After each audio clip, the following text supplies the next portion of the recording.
Hello everyone. This particular post is really a very sad one, and it's the case of discrimination. And for this discrimination to be in the hand of a very popular brand, international brand like KFC, Kentucky Fried Chicken brand, it's really so very disheartening. Let me come to, so there's this ex-tweeter called Debola Daniel, and he did, first of all, he did the tweet. He said, the vile discrimination I face today at one of these global fast food restaurants, I don't think I can find the words, but I will search for them because enough is enough. And it's really sad how, especially in Nigeria, a lot of disabled people are treated. People living with disabilities, the way they are being treated. And I find it quite ironic in the fact that every one of us, we are one accident away from being people living with disability. It just takes one accident, one thing. Sometimes it's a freak accident. Sometimes just like that, you wake up and you become a person living with disability. Then what? How can you not extend that empathy, that care, that consideration, that respect? They're not asking for anything for you to give them any soft landing or whatever. Just accord them empathy and respect. That's enough. And ensure that there's equity, there's justice. How do you treat people in this way? So let me read out some of the things that you see here. He started by saying, being disabled often rolls over my spirit, leaving behind a trail of shattered dignity and forgotten humanity, nowhere more so than in Nigeria. Honestly, I can relate to an extent with this. Every day in the last few years, now I'm thinking, because a lot of people have said to me that I should not personalize it.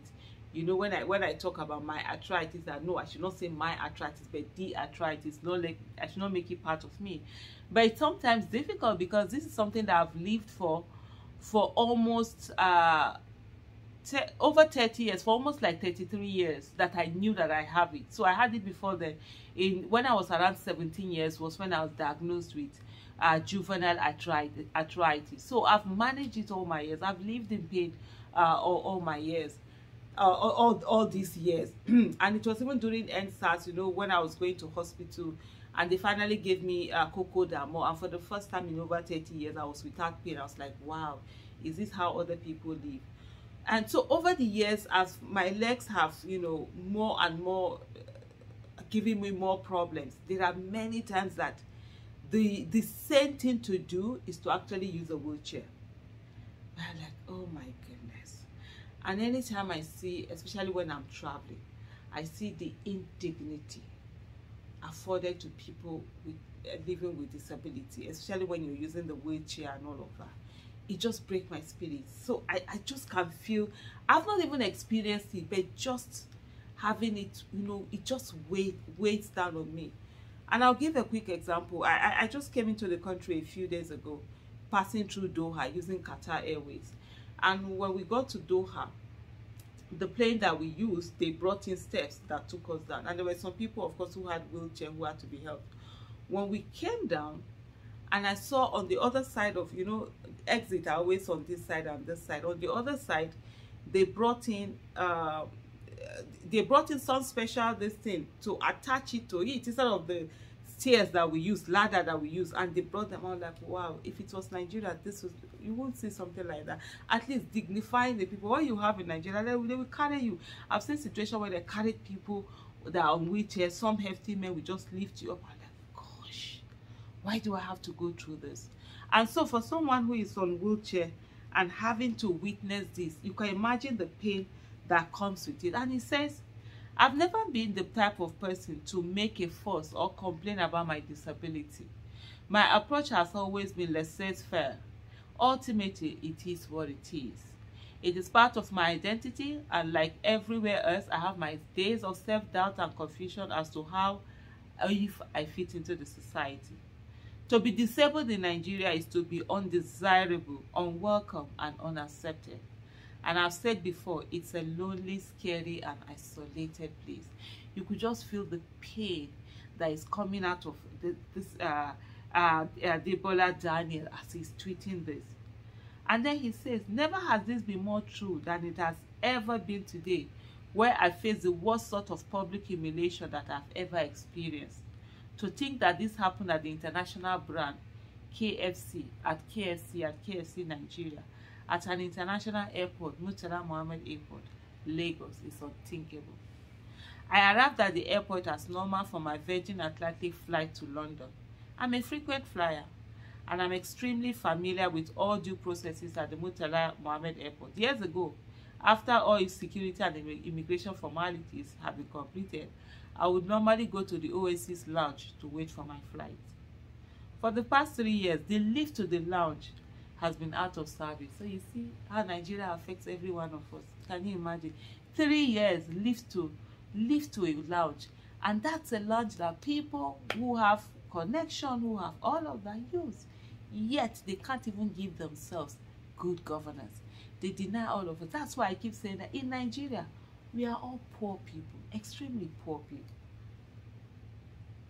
For the past 3 years, the lift to the lounge has been out of service. So I've found solace in other establishments, sometimes lodges, sometimes restaurants, such as KFC at KFC Nigeria. So for somebody like him, without the lift working, he can't use the stairs, of course. And we don't have those ones that are also like, you know, wheelchair friendly. Today he said, I chose KFC. What a colossal mistake. I entered the restaurant with 4 other travel companions consisting of my brothers and wife. The security personnel at KFC somewhere greeted me by my name as I've been there multiple times. Just as we were about to sit, the lady at the till, who was apparently the manager, called out loudly, "No wheelchairs allowed." Come on, man. Come on. Even if there's no wheelchair allowed, is that how to talk to the person? Do you think the person on wheelchair actually wanted to be on wheelchair? You that you are standing, what makes you think that tomorrow or even that day, later that day, you'll not be the one on wheelchair? There's a better way. You could have even come to them and like, excuse me, there's a policy. I'm sorry, I have to be doing this. I apologize. They just put a new policy that we should not explain. You know, in a way that the person will say, okay, you just shout from over the counter, no wheelchair allowed, as if you are saying no pets allowed. Kai! Our group paused in confusion before my brother Tayo asked what she meant. She refused to listen to reason and stood her ground that at KFC Nigeria, Murtala Mohammed branch, wheelchairs and wheelchair users of all shapes and sizes were not permitted in the premise and we should leave immediately. My siblings and wife became instantly irate and proceeded to debate her position with her, ultimately culminating in raised voices and strong verbal protests. If there's one thing I hate more than anything in this life, is to create a scene. I detest it. I do not like to draw attention to myself, and as such, I began pleading with my people that we should just leave.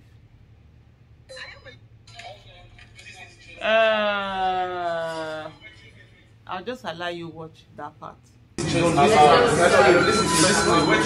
No. Listen to me.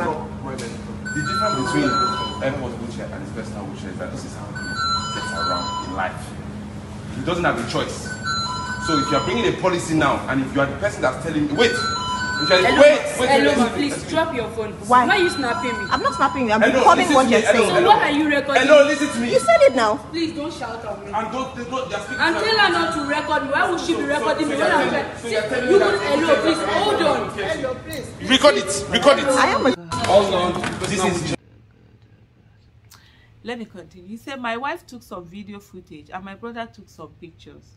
There were at least 5 other witnesses at the scene who tried to intervene as things unfolded. Eventually, our party departed to another lounge, upset and quietly and frankly pissed off. Normally, I would let these things slide, but not today. When calmer heads prevailed, my wife and brother, Mayowa, went back. And under the guise of buying some food and while audio recording, she questioned the lady again. And the lady reiterated her position that the business does not allow wheelchairs into their premises. Even if it's this thing, Let me just allow you listen to that. Handle the situation better in terms of when was coming in. I would, but you wouldn't allow me. Okay. But so please, can you explain to me what the issue is with my husband coming into KFC? Hold on. Okay. Look, it wasn't an issue. Okay. When you guys came in, Yeah. we could have told you guys that wheelchair is not allowed. Okay. And even the narco guy, all narco people, they are aware that KFC, the guy that pushed the wheelchair, Okay. all narco people knows that wheelchair is not allowed. Okay. In KFC? Yes. Only KFC? Yeah, I don't know. Okay, for about other place. places, but I wasn't KFC. working here from the onset. I was transferred here. Uh-huh. When I was Stated transferred, that although she part of what they were telling me, recently the just only confirmed wheelchair that is it not. is something I that do has have been to say you could have handled the situation better in terms of when was coming in. I would, but you It wouldn't harkens allow back me. to dark periods in recent history. No wheelchairs allowed, no colored allowed, no blacks allowed. Today I felt less than human, like a guard dog not allowed into the house, lonely and isolated. I will continue to escalate this exponentially until I get a reasonable resolution, and there's no stopping me. You cannot treat people this way. There are approximately 27 million Nigerians living with some form of disability. That's over 13% of the country. 1 in 6 persons on the planet are disabled. You must not treat people this way. So my question to KFC at KFC Nigeria is simple. Does this represent your approach to disabled customers? Or will you be looking into this? Am I not human enough for KFC? Wow. You know, just reading this thing, you can just feel the pain. Not even anger, but the pain, the grieving of being treated less than human. Those are the things that are coming out, you know, from his words. And it's really sad. Although based on the development, KFC, that particular shop has now been closed down by FAN.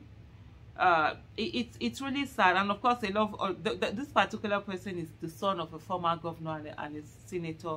Some people are saying that, oh, they got fast attention, fast treatment has been given to the matter because he's the child of, you know, one of the elites, and also other people calling out the father and say, what did the father do to make the lives of people living with disability better, other than what he had done for his son? And also, what is he doing at the Senate? What kind of laws is he passing to make lives of people living with disability better? But at the end of the day, for me, it's not even about whose child it is or whatever. It's about the fact that this inhumane treatment was actually given to a human being just because of the circumstances that he finds himself. And I hope this is not the way that KFC approach matter, and this is not what they do in other countries. And they really should need to address this. But like I said, like the Federal Airports Authority of Nigeria, they did a press release today, and which says FAN shuts down KFC outlet at MMIA, that's Murtala Mohammed International Airport. It says, in line with government state law on people with special needs, Part C, Section 35 of General Provisions on Discrimination, which states that a person shall not deprive another person of access to any place, vehicle, or facility that members of the public are entitled to enter or use on the basis of the disability of that person. The management of the Federal Airports Authority of Nigeria has closed the KFC facilities at the Murtala Mohammed International Airport in Lagos with immediate effect from March 28, 2024. This is as a result of social media report by a passenger with reduced mobility alleging discriminatory treatment he received at the Murtala Mohammed International Airport. Of course, Nigeria has the Discrimination Against Persons with Disability Prohibition Act. It's a law that we have here, and it's really sad that this man had to go through all of this in this manner. And I feel the pain, honestly. I feel the pain. We really need to do better. KFC needs to do better, and it's very shameful that such an international brand is the one that is caught doing such a thing. And I hope that they come out and publicly let us know whether this is what they stand for, this is what they do, or is it just an incident that happened in this particular branch. It's really not a good thing. And to Debola Williams, honestly, may God continue to strengthen you. You've done this, you've stood, you've spoken. You are enough. You are enough for anyone, for KFC. You are enough for everywhere. You are enough for Nigeria. You are enough just being who you are. Continue to be an amazing human being and live life. Live life. Don't allow these isolated incidents mar what you do and who you represent. I know you've been strong. You've been through a lot of this, a whole lot. But I'm glad you really spoke out, so that tomorrow there are a lot of people living with disability that will benefit from the fact that indeed you spoke up. Thank you.